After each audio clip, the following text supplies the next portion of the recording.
Ya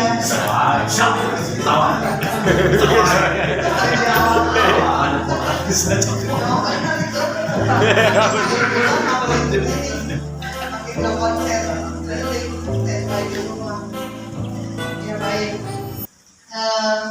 akan datang semuanya, ada Yuda dan Yuda semua. Apa ya? Kalau kita berbicara kami, kalau ini tentunya saya sedikit banyaknya mengikuti ya, apa yang sudah diperjuangkan oleh teman-teman semuanya, khususnya untuk membangun Kabupaten Karawang yang kita cintai ini.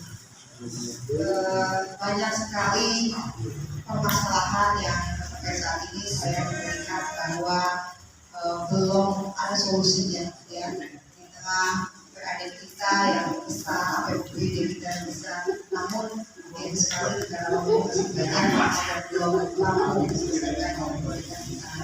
Nah tentunya saya berharap program ini bisa menjadi lembaga atau organisasi yang betul-betul posisikan dirinya secara netral sehingga bisa melihat permasalahan yang ada ini secara objektif gitu.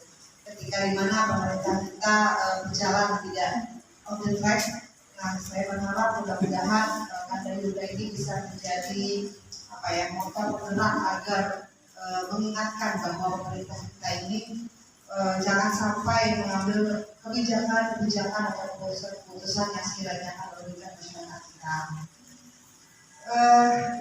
Tidak sekali dua kali ya, saya mungkin bisa dikatakan hampir setiap hari itu masyarakat melihat bahwa di tengah Karawang dengan identiknya kota industri masih banyak masyarakat kita yang musimnya yang mengaku masyarakat kita yang berusia produktif, betul tidak ya? Kemudian kemiskinan ekstrim itu juga begitu tinggi ketika masyarakat tetangga kita banyak yang sampai tidak mampu membeli beras, padahal kita hidup di kabupaten dengan keluarganya lumbung padi. Kemudian kota industri masih banyak pengangguran, kemudian angka stuntingnya tinggi, dan dulu fasilitas sekolah juga banyak yang rusak. Kemudian, nah di sini saya sebetulnya menjelang gitu ya untuk terus memperjuangkan apa yang menjadi masyarakat kita. Namun kan bisa dikatakan bahwa saat ini memang saya ada di pemerintahan, namun di legislatif itu kan banyak sekali pembahasan yang berupaya. Jadi mudah-mudahan kita bisa bekerjasama berkolaborasi. Posisi saya saat ini sudah ada di pemerintahan sebagai legislatif di Provinsi Jawa Barat. Mohon selalu untuk diingatkan ya, diberikan masukan yang juga agar perjuangan saya di provinsi itu bisa dirasakan manfaat oleh masyarakat dan kalau kemarin ya saat ini memang tidak sedikit jalan-jalan provinsi yang perlu perbaikan ya, maksudnya salah satunya di Jalan Gegap Jati yang saya terus mendapat masukan, tolong ini dibantu karena banyak sekali kecelakaan itu yang benar kita sebagai orang yang beraturan itu hanya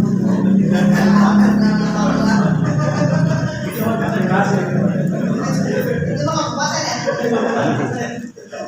Nah itu juga kan perjuangan kalau misalkan setelah legislatifnya mungkin tidak terlalu dekat oleh gubernur ya, saya yakin dengan kawan-kawan itu bergerak itu akan menjadi sorotan dari kita Provinsi Jawa Barat untuk segera melaksanakan pembangunan yang kembali lagi udah jam lewat 22.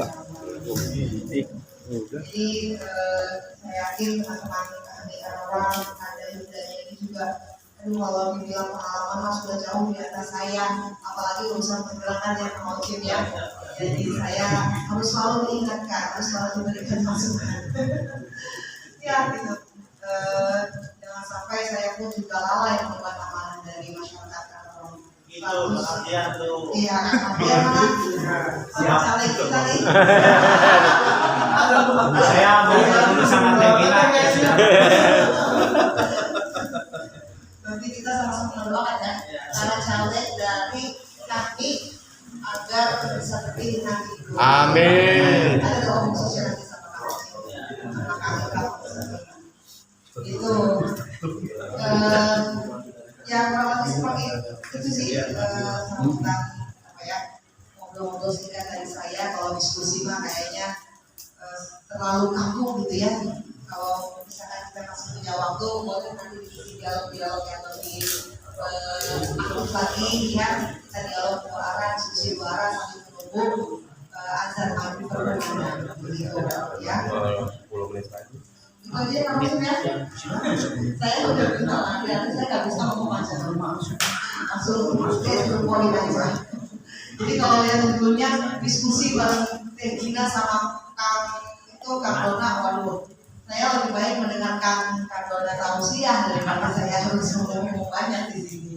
Tapi itu tadi lah poin-poin yang saya sampaikan bahwa kalau ini butuh kita semua yang hadir di sini ya, butuh orang-orang cerdas, butuh para senior-senior kami yang Bupati dari kami. amin ya Allah. Butuh juga dibego sama Kang Dona dan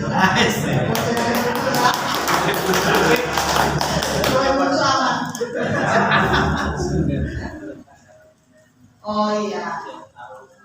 Jadi sebetulnya saya kalau di apa ya dibilang senior apa alumni HRI, saya sedikit malu karena saya baru melaksanakan LK1 aja. Nggak seperti Kanda sama Yuda.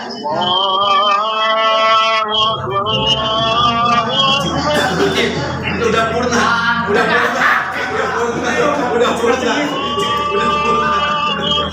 Yang saya hormati jajaran pengurus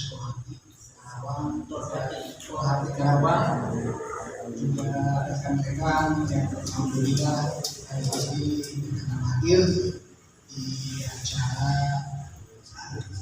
silaturahmi dan mimbar ya.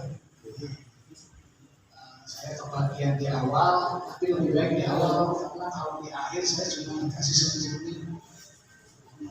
Tidak ada kajian yang namanya 10 menit. Ini banget. Ada orang yang butuh kecerdasan tinggi, merangkum bahasa dalam 10 menit.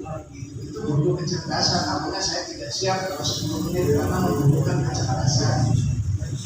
Pertama tadi saya langsung aja karena waktunya mepet dan yang hadir juga udah mulai berdatangan.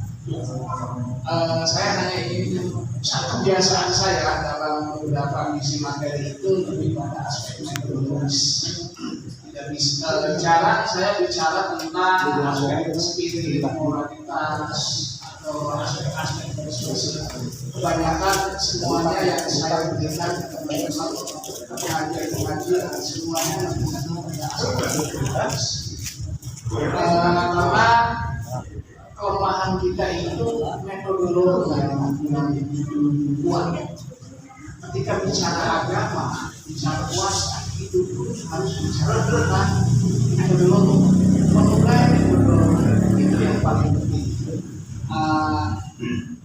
Sehingga saya ngaji tentang kitab Al-Qur'an, yang sahabat, Al-Qasar, terus kitab Manazil, Asrar dan lain sebagainya. Saya lebih menggunakan metodologi dan psikologi. Nggak mau melakukan proses pendekatan tasawuf yang awal-awal. Kalau bicara tentang konsep tasawuf, kalau konsep ini saya tidak harus pada tapi pada metodologi karena kelemahan yang berdasar umat Islam itu menggunakan metodologi karena bagus atau kodul akan menjadi itu metodologi.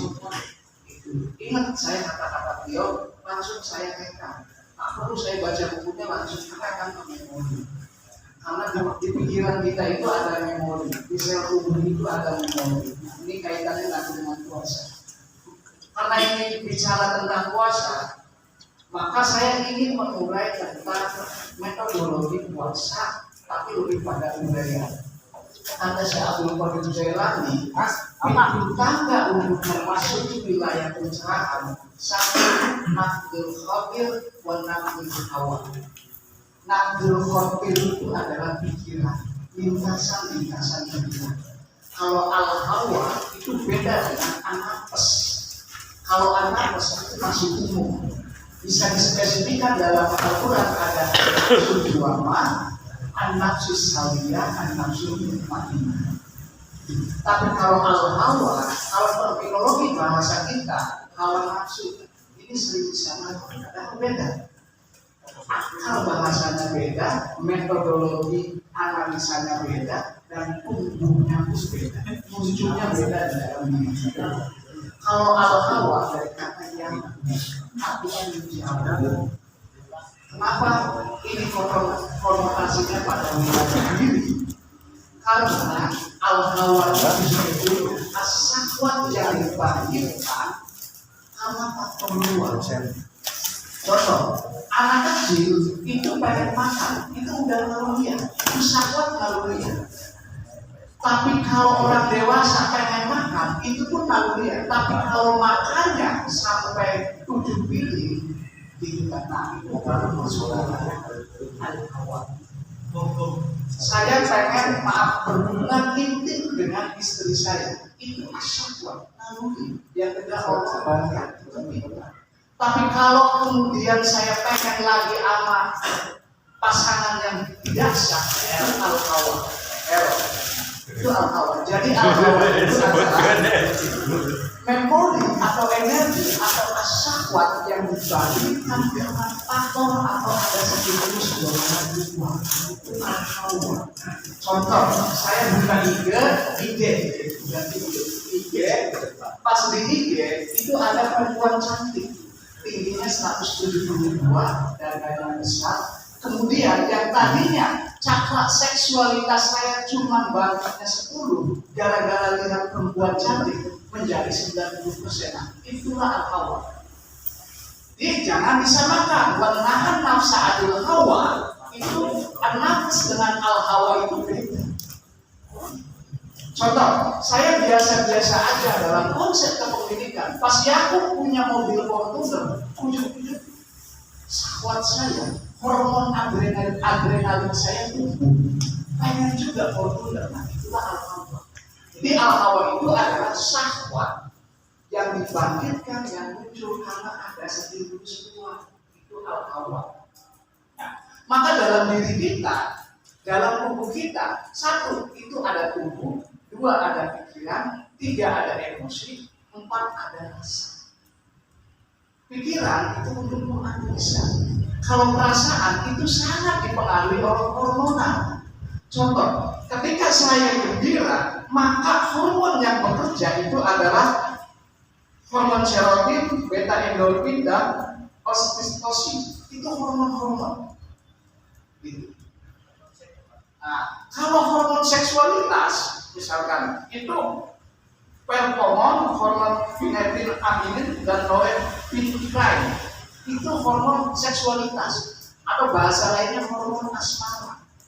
Kalau kemudian hormon untuk menjaga tubuh, eksistensi diri itu adrenalin. Ada yang istilahnya HPA, hypothalamus pituitary adrenalin, itu hormon. Sehingga perasaan kita sebetulnya emosi, perasaan, stres, takut, bahagia, senang, suka, duka, itu murni faktor dominannya adalah hormon.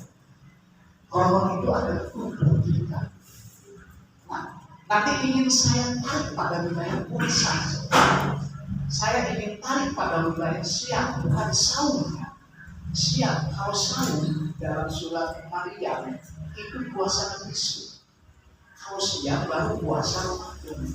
Tapi niatnya pada nawaitu saum Ramadan. Nah, itu salahnya. Bukan nawaitu siang Ramadan. Nah, ini terminologi Al-Quran.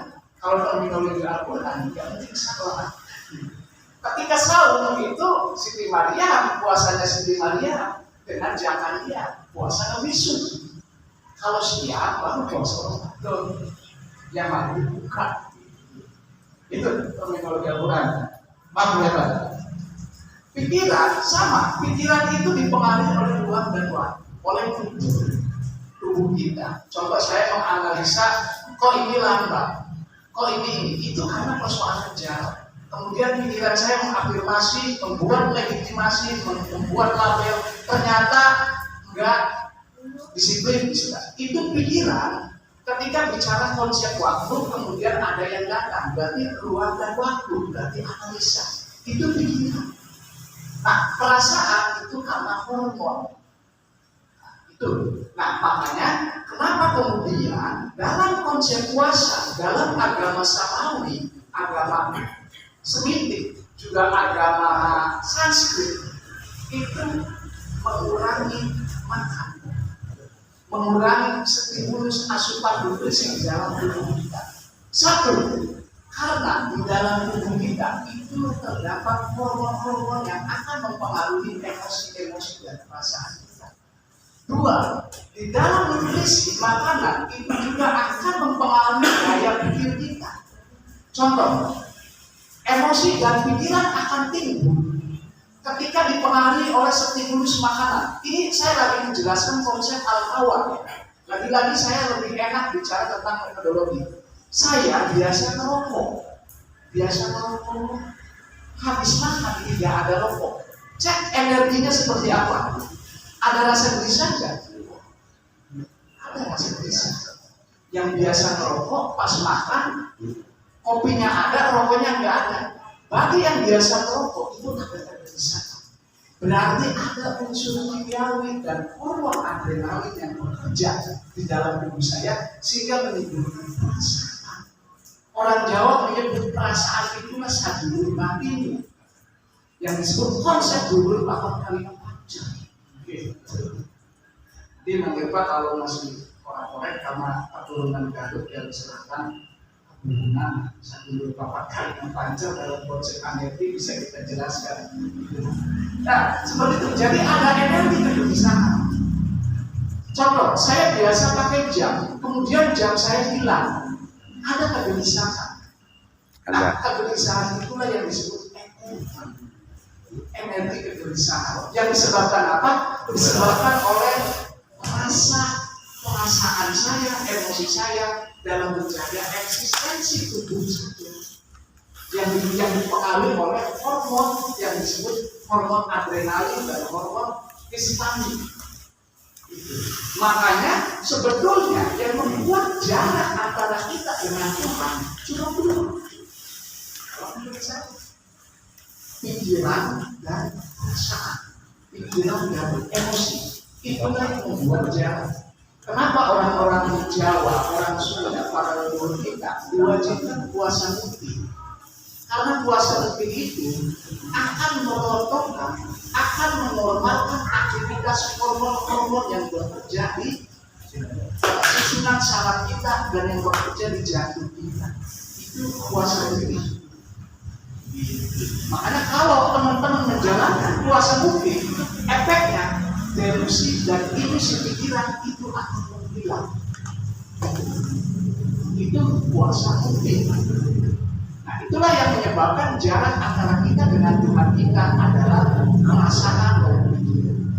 Nah, itu unsur tubuh kita. Perasaan, pikiran, inilah yang disebut al-hawa, yang sangat dipengaruhi oleh ruang dan waktu, yang sangat dipengaruhi oleh peristiwa-peristiwa kejadian sehari-hari. Emosi itu munculnya di aliran darah, marah itu munculnya di aliran darah. Makanya kata hadis Nabi, setan itu berbisik di aliran darah. Kalau dalam ajaran Jawa, aliran darah itulah sayur apa?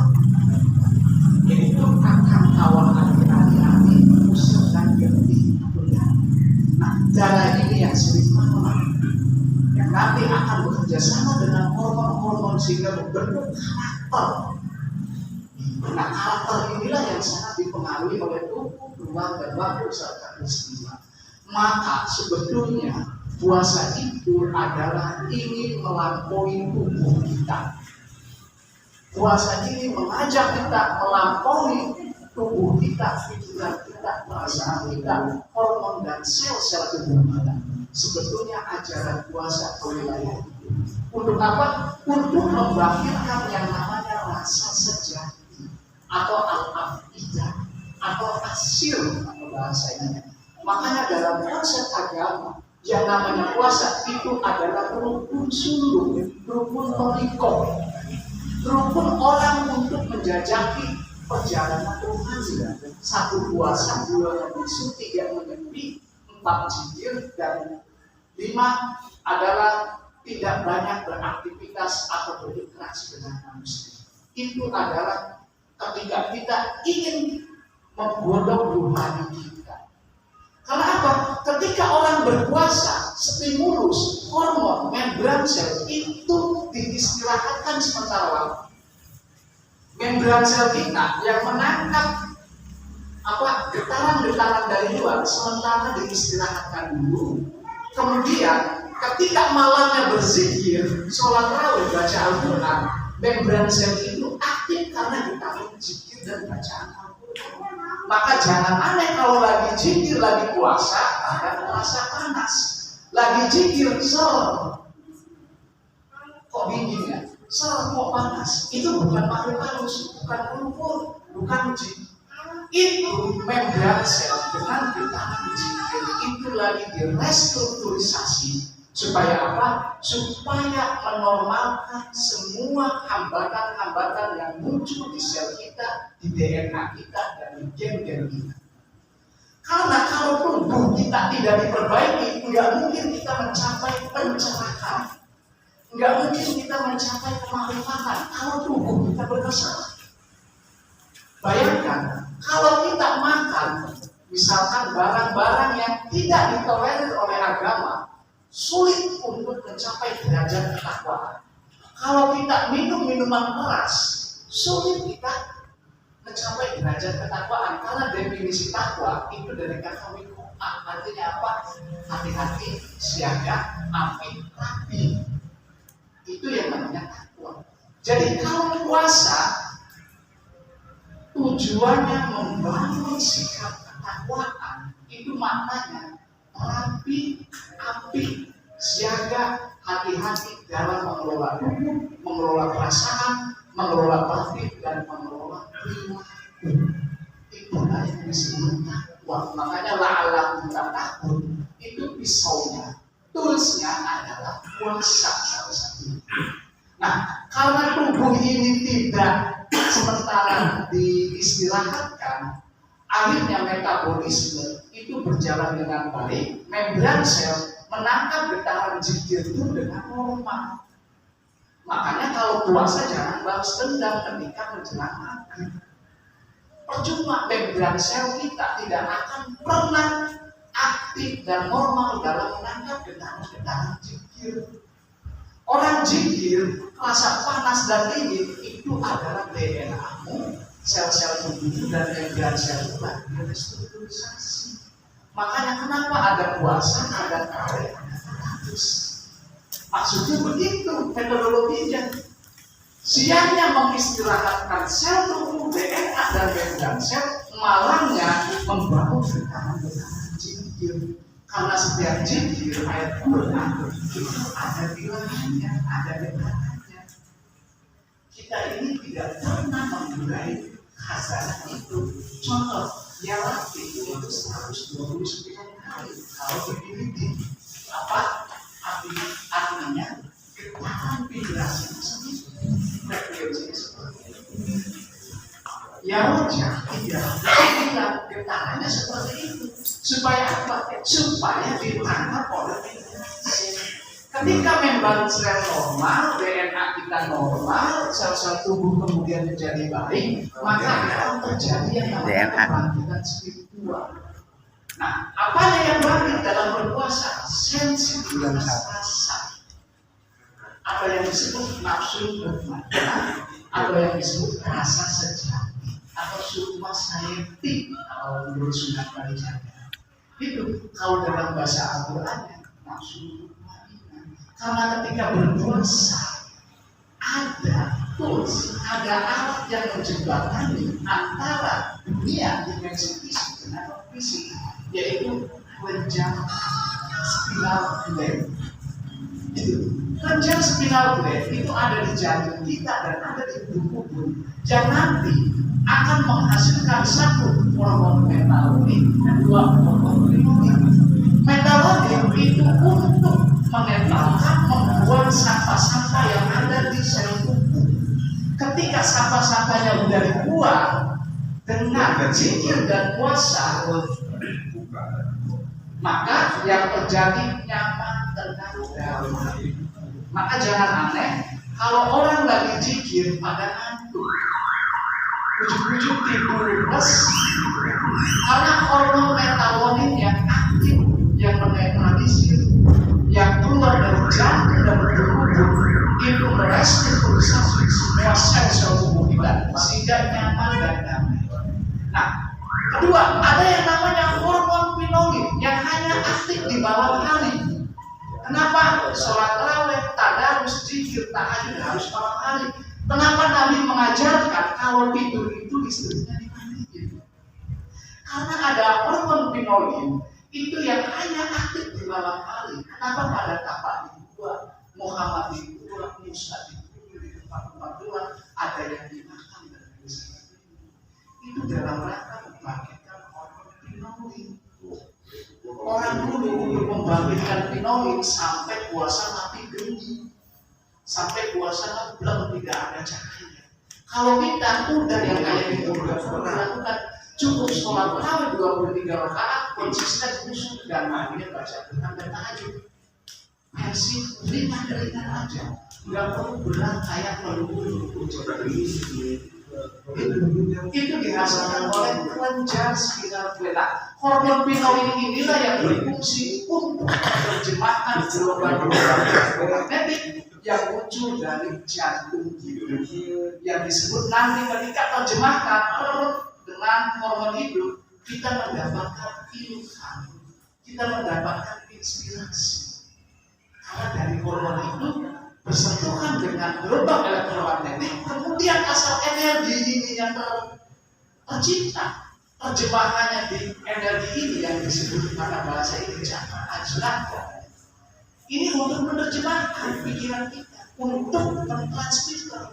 Ketika hormon menangkap gelombang elektromagnetik, ini diterjemahkan oleh yang di dahi kita, atau cakra telunjuk kalau bahasa ininya mah, atau kalau dalam bahasa kajian tasawufnya ini yang disebut nafsu rodiyah atau latifatul akli. Karena kalau dalam teori Qadiriyah itu terjemahkan, oh ternyata ilhamnya ini. Oh tadi malam saya setelah baca Al-Quran mimpi ketemu dengan Kang Irfan diajak ke Mekah, kemudian diri ternyata maknanya ini, sehingga tervisualisasikan bisa diterjemahkan dengan baik. Itulah fungsi hormon pinolin yang akan menangkap gelombang elektromagnetik, kemudian diterjemahkan oleh cakra ketujuh kita atau latifatul akli atau an-nafsul rodiyah. Sehingga kita paham bahasa-bahasa sinyal bagaimana. Sehingga kita paham bahasa-bahasa kegaduhan. Ketika orang lagi sakit, kelihatan penyebabnya apa? Itu apa? Efek dari pengaruh puasa. Nah, unsur la'allakum tattaqun karena maknanya hati-hati, apik, siaga, rapi, maka la'allakum tattaqun juga maknanya adalah mampu membaca bisikan-bisikan hati dengan hati-hati sehingga gelombang-gelombangnya bisa terdeteksi. Maka wajar kalau orang yang biasa berpuasa, ketika memasuki wilayah tertentu ada getaran-getaran di sel tubuhnya. Ini kok merinding-merinding? Karena sensitif. Membran selnya bekerja. Ini ada apa ya? Ada radiasi ada ya. Oh ini kalau visualisasinya salah di mana itu? Di mana ini? Kita serah itu. Selamat datang. Oke.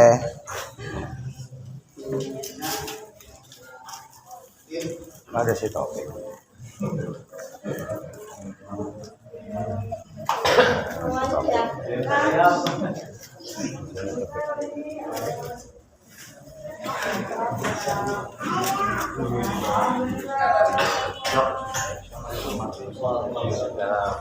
Selamat tanggal kakak.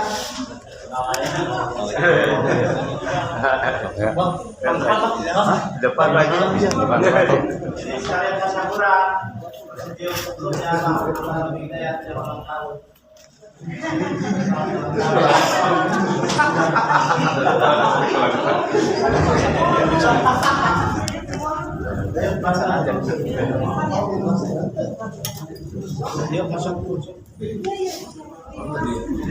Lanjut ya.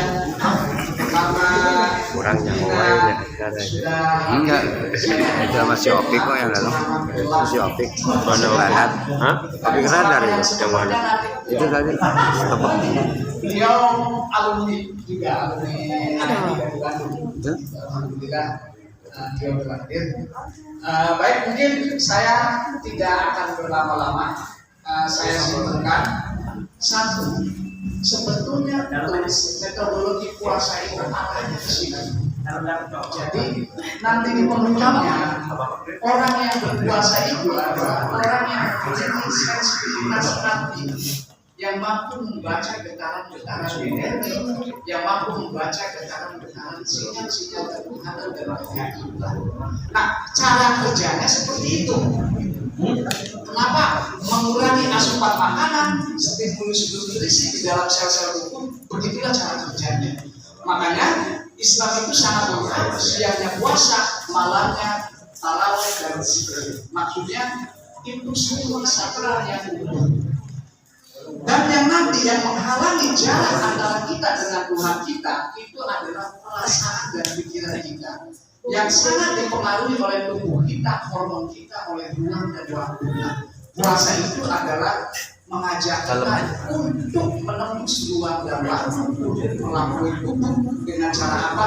Mengaktifkan gelombang elektromagnetik yang ada di dalam jantung kita. Itulah yang disebut kelembaban atau latih pada. Itulah makom derajat ketakwaan. Ketika kita bisa mencapai makom itu, disitulah tujuan berpuasa terwujud. Mungkin itu hanya sekilas yang bisa saya sampaikan, karena penceramah utamanya udah ada. Saya serahkan. Wassalamualaikum warahmatullahi wabarakatuh. Waalaikumsalam warahmatullahi wabarakatuh. Pada jajaran kehormati, saudara umum yang kami hormati, undangan yang alhamdulillah pada kesempatan yang berbahagia ini kita bisa melaksanakan salah satu agenda yang terus mendadak terus ini